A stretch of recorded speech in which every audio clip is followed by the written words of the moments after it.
Hello, my friends. And today there are changes on the front line again. Unfortunately, for now, not in favor of the armed forces of Ukraine. So let's start immediately from the Avdiivka direction, because the Russians are making progress here. And unfortunately, the encirclement around Avdiivka is gradually narrowing. The Russian advance is very slow.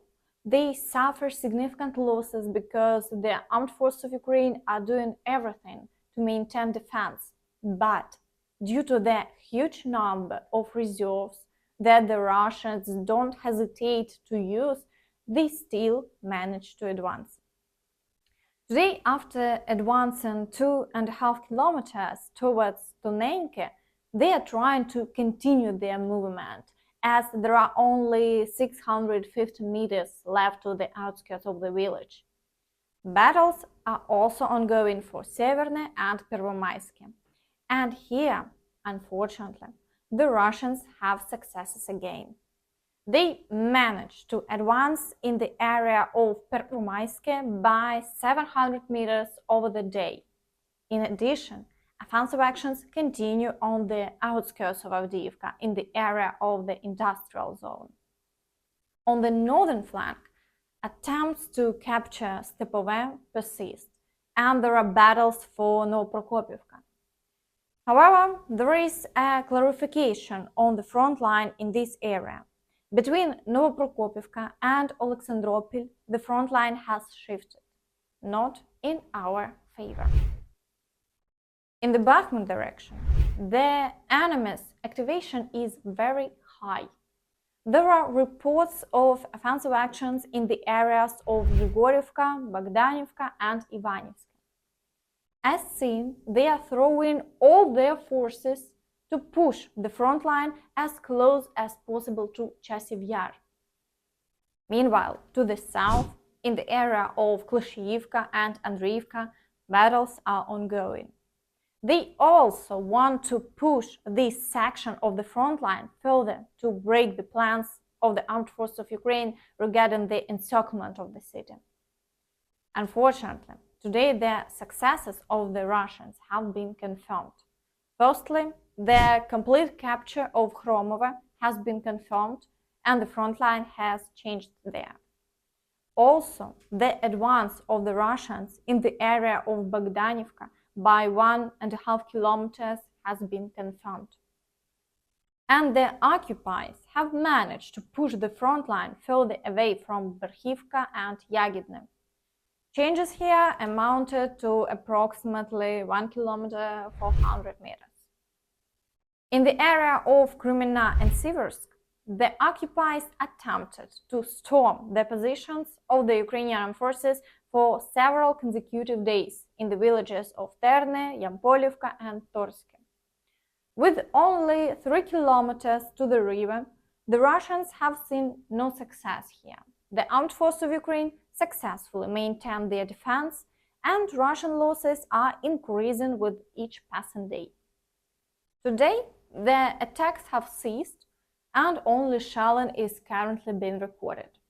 Fighters on the front line comment on the situation as follows. Today, our turntables worked well in the direction of Kreminna. The guys recaptured several previously lost positions.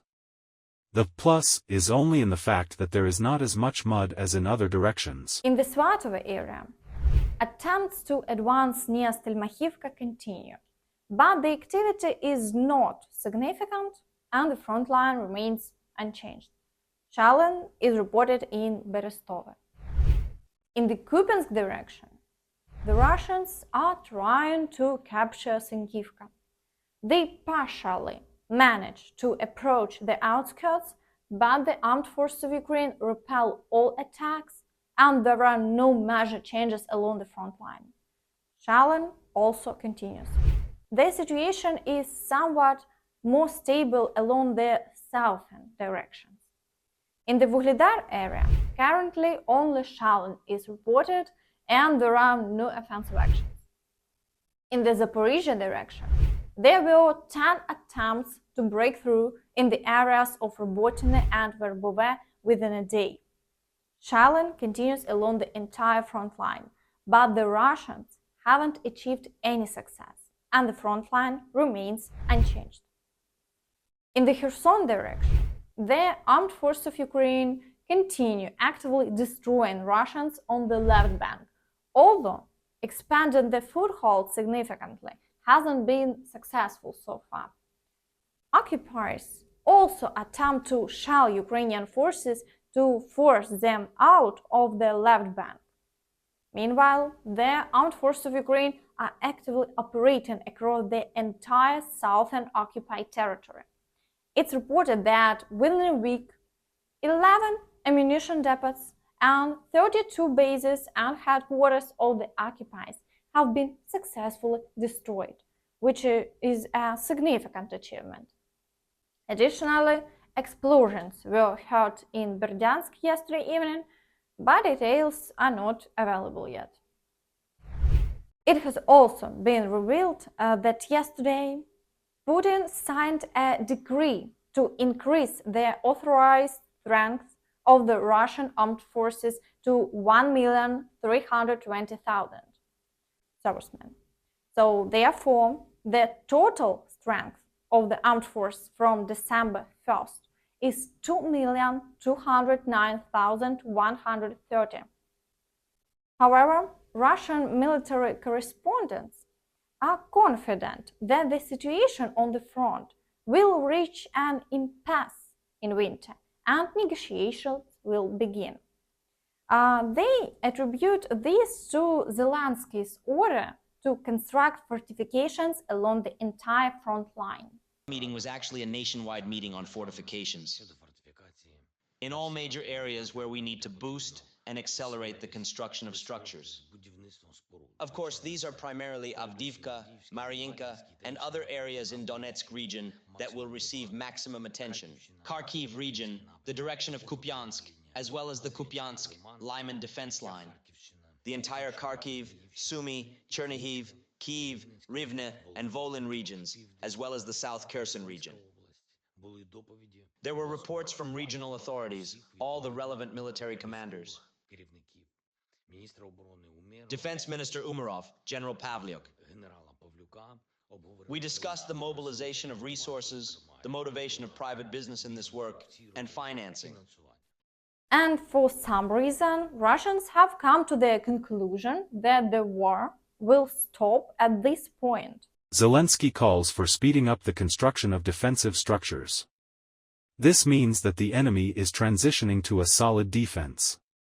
In engineering, they are not inferior to us, capable of building proper fortifications, as seen in Avdiivka. Therefore, breaking through their defense will be practically impossible. Obviously, we are facing a positional deadlock, so the likelihood of quick agreements and a ceasefire significantly increases. As we have mentioned before, most likely, combat actions will be paused until midwinter, and an active phase of negotiations on a political settlement of the conflict with Ukraine will begin.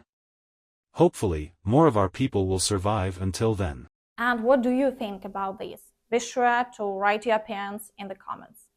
But Lavrov has started complaining again, saying that they want negotiation. Мы много раз и уже не первый год на эту тему говорили.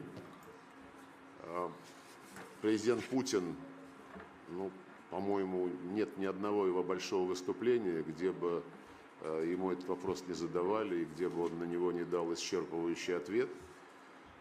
Еще раз скажу, что договоренность была достигнута. В конце марта в Стамбуле, после нескольких раундов переговоров, которые были 3 раунда в Белоруссии, по-моему, и вот финальный раунд в Стамбуле.